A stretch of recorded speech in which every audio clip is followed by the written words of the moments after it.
Hello, I'm Mike Belding, one of your Greene County Commissioners, and welcome to our November episode of County Conversations.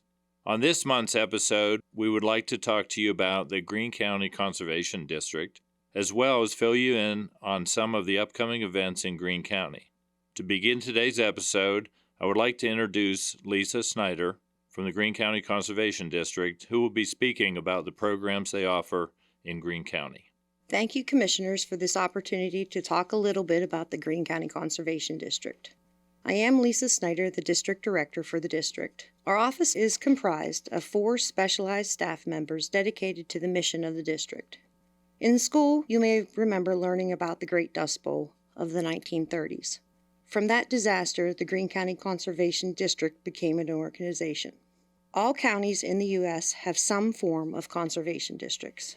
In 1956, the county commissioners declared the Conservation District after local citizens voted to implement the program as a result of a ballot initiative.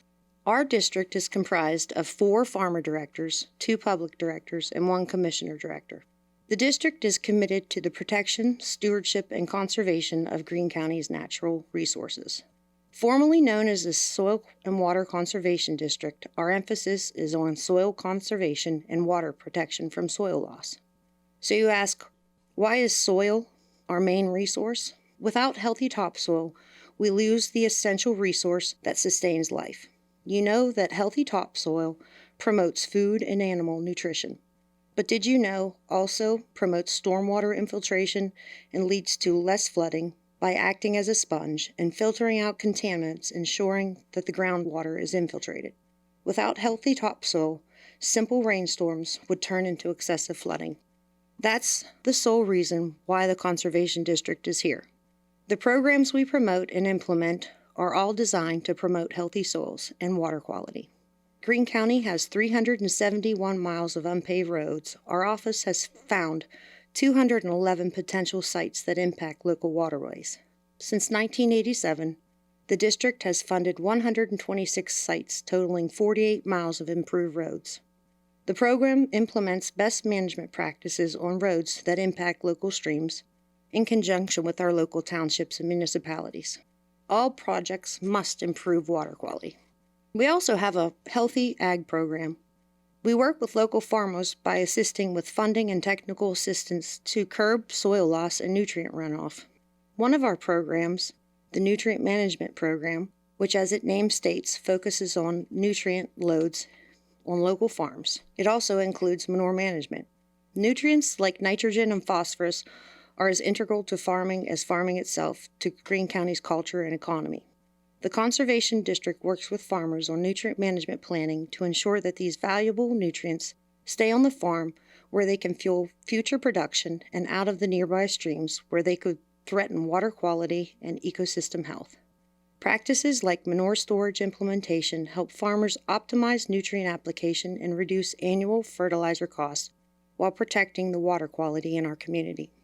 Throughout the year, we help farmers remain in compliance with state regulations by assisting with manure management plans, agricultural erosion and sediment control plans, and nutrient management plans under the Act 38 regulations.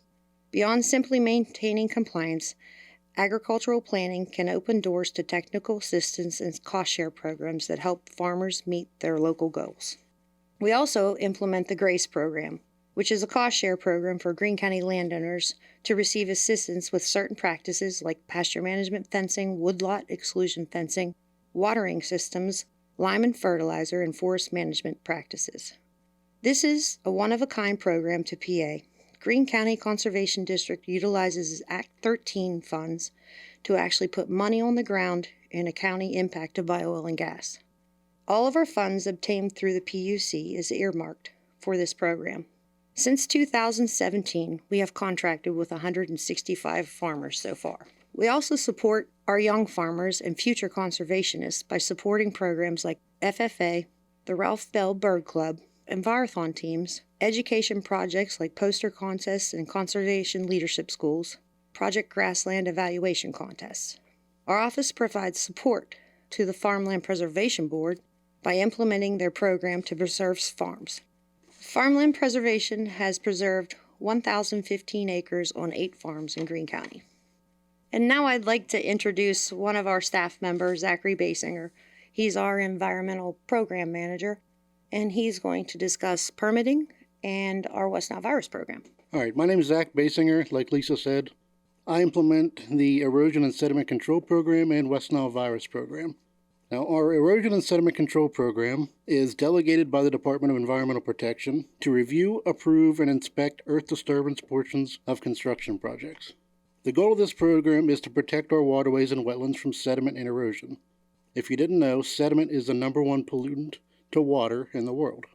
I review, approve, and inspect the earthwork portions of construction projects to ensure sediment isn't going to impact our streams or wetlands.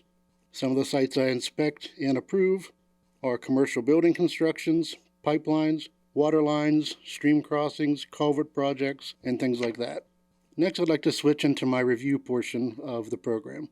When reviewing these projects, I am also looking at neighboring and downstream properties to make sure that they aren't going to add extra water and can damage those properties. Depending on the size of the project, we also look at stormwater management that will also be on site to help ensure that these damages don't happen to the neighboring and downstream properties or the environment.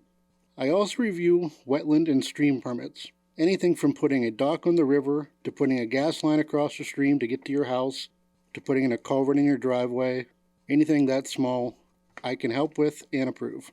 Now, we also receive complaints. Our office does receive complaints of people working without permits, for example, filling in streams, putting fill next to streams, with dirt or things of that sort that we have to go out and do these inspections on. I want to give a few scenarios and tips to keep us from getting complaints so that we don't have to come out and see you, if you don't want us to. We want the people of the county to know that we are not here to get you in trouble, we're here to keep you from getting into trouble. A rule of thumb is, if you're going to do earthwork or add fill within 50 feet of a stream, call us and talk to us. If you want to put a culvert in, call us. Anything to do with stream or a wetland, all it takes is a phone call to save you a lot of money. We get a lot of phone calls of people accepting fill to fill in a low spot on their property. If you're going to do this, please give us a call first and have us come out and look at it. A lot of these low spots are actually wetlands, and we deal with this a lot. In filling in a wetland, it can get you into trouble because a wetland is a water of the Commonwealth. And also for most streams and wetland permits, we can do the permit in-house for a landowner. Not for a business, but to help out the landowners of Greene County. Just make an appointment with us. We'll come out and take a look, decide which permit is needed, or if a permit is needed at all, and we can take care of everything from there. Our office doesn't charge anything to do this for landowners, but there are state fees associated with most of these permits. The cheapest one is $50, and the most expensive one is around $400. But in the end, this can save you a lot of money.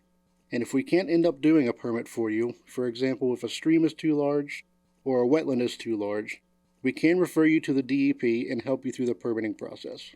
I would now like to switch over to the West Nile virus and tick program. For our West Nile virus program, we sample mosquitoes at 12 spots throughout the county from May through October. Most of these spots are at sewage treatment plants. The reason for that is the mosquitoes are attracted to the smell of the sewage treatment plants to lay their eggs.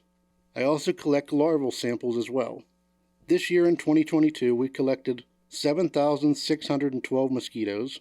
7 of those samples tested positive, which comes out to a 0.091% positive rate, which is right on par with the national average. Normally, less than 1% of mosquitoes carry West Nile virus. Next, I would like to lead into the best way to combat against mosquitoes is prevention. Number 1 is to eliminate breeding areas. Anything that can hold water around your home, get rid of it. 1 inch of water in a coffee can can produce up to 1,000 mosquitoes in a week. Clean your gutters, clean your bird baths once a week, turn over wheelbarrows, put old tarps inside or anything that can hold water. Wear bug spray, especially during the evening and morning times. Now, these are for most mosquitoes. Another one I want to add, a new mosquito has come into our area within the last 10 years. It's called the Asian tiger mosquito. This one is what we call a nuisance mosquito. It bites people all times a day because humans are their #1 target.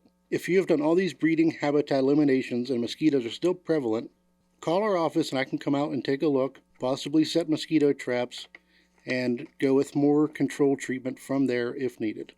Now next I would like to talk about our tick program. Surprisingly, we only collected 3 ticks from April until August. One of them tested positive for Lyme disease. We dragged 2 spots per week, every week.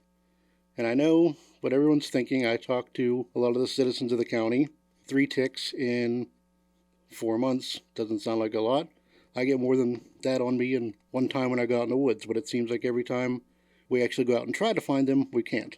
But I assure you, I know they're out there. Last year we collected over 40, but it seems like this year just wasn't our year. And looking at numbers across the state, for some reason it wasn't theirs either. There was counties that collected 0. Then there was counties that collected over 200. So I guess it was just hit or miss this year. All of our programs that we have at the Conservation District are linked with both state and federal programs in some manner. The district works closely with the Department of Environmental Protection, Pennsylvania Department of Ag, State Conservation, and USDA NRCS, which is the Natural Resource Conservation Service, and Farm Service Agency. In closing, I would like to thank the commissioners for this opportunity to discuss our office and how much we can help the citizens of Greene County. Please call our office anytime for any natural resource assistance. Our phone number is 724-852-5278.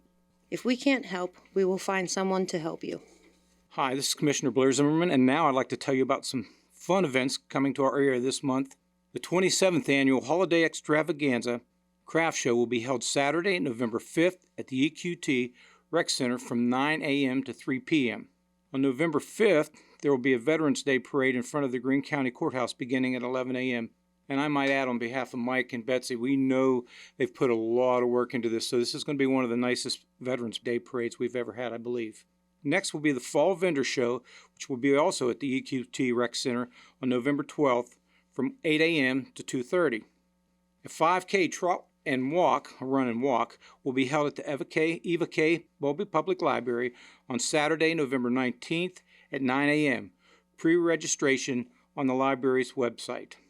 On December 2nd is Light Up Night, and I know everyone enjoys that, coming uptown with the burn barrels and walking to all the stores, and it's just a great evening, a good event. On December 3rd is the annual Christmas parade, and I'm sure we'll all be up there for that too. The Rotary has approached the judicial system and the commissioners about bringing back their Christmas event at the courthouse. So we haven't confirmed a date yet, but that's going to happen here sometime in December too, I believe.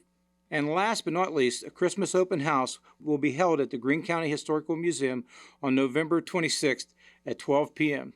And next, I'd like to bring up Commissioner Betsy McClure. Thank you, Blair.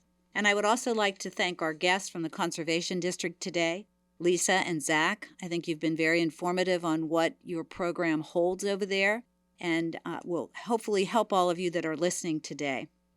That concludes this month's episode of County Conversations, and as always, we would like to welcome you to give us feedback and or future topics that you would like to hear us discuss on County Conversations.